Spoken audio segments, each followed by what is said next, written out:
السلام عليكم أحباشوች በቁርአን ጉዳይ ያላቸው ከሙስሊሙ በጠቅላላ የተለየ መርዛማ የሆነ ከሙስሊሙ በተቃራኒ የሆነ በጠቅላላ ሙስሊም ጋር የሚጋጭ ከቁርአን ጋር የሚጋጭ ከሐዲስ ጋር የሚጋጭ የሆነ መርዛማ ከሄዳቸው ከዚህ በፊት ያው አሳይተናል ኢንሻአላህ ቁርአንን መخلوቅ ነው እንደሚሉ እጃችን ላይ ያለው ቁርአን ምን እንቀራውኛ እጃችን ላይ ያለው ፍጡር ነው ለፍዙ ፍጡር ነው እንደሚሉ ከዚህ በፊት አሳይተናል ኢንሻአላህ አሁንም ምን እንደሚል እናድምጠው ባረከላሁ ፊኩም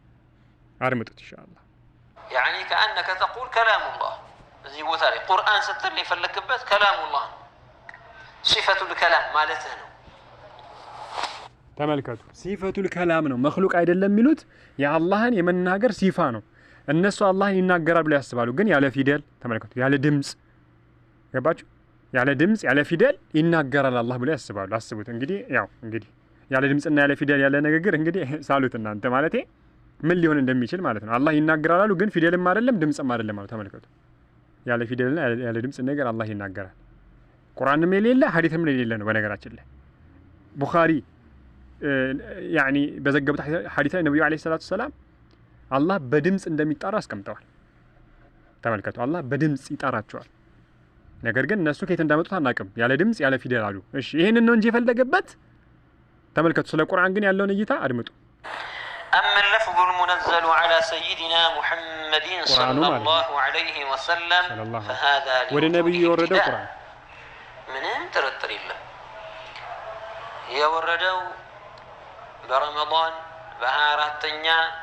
ليلة بليلة القدر ألا بقدر ليلة الليل هالشيء كزيا دمو ولا نبي عليه الصلاة والسلام مولمولو ورد يتناققوا في خلال 23 سنة بهايا منا متوست ورد يتناققا ይሄ እንደዚህ በጊዜ የተወሰነ የተገደበ ተመልከቱ እዚህ ጋር ስለ ቁርአን ማውራት ጀመረ አሁን ስለ ቁርአን ነው የምናወራው ሲል ይግባን ምን እንደፈለገበት ማለት ነው አንደኛ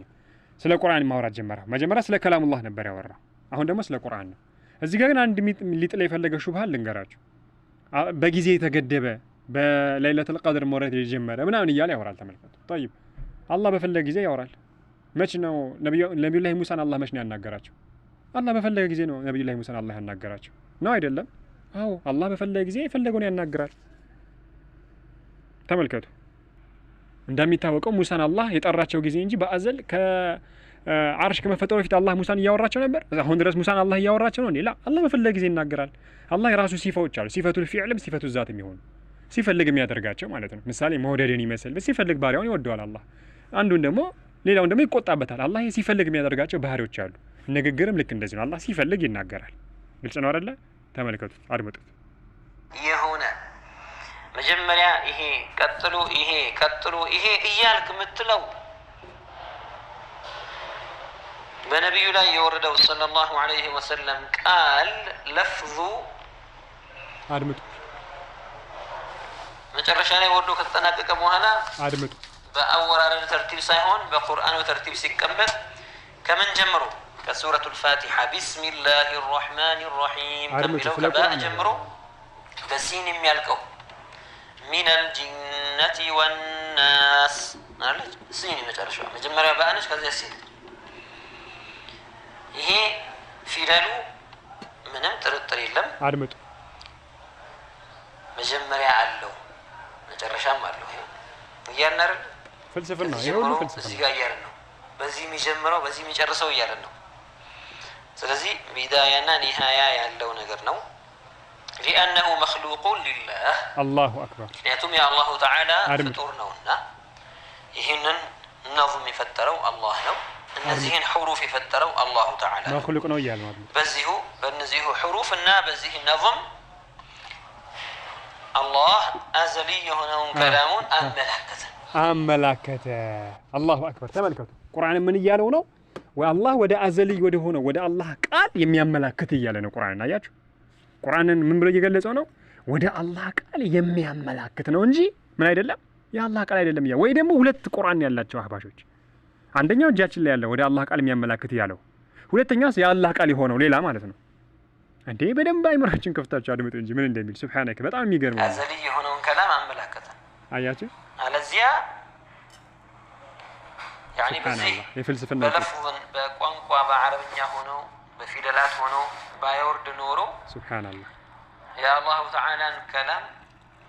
ሰማ የሚባለው سبحانك ربي አያችሁ ፍልስፍና ይሄ ነው ይሄን ነው ያልናችሁ ያለ ነው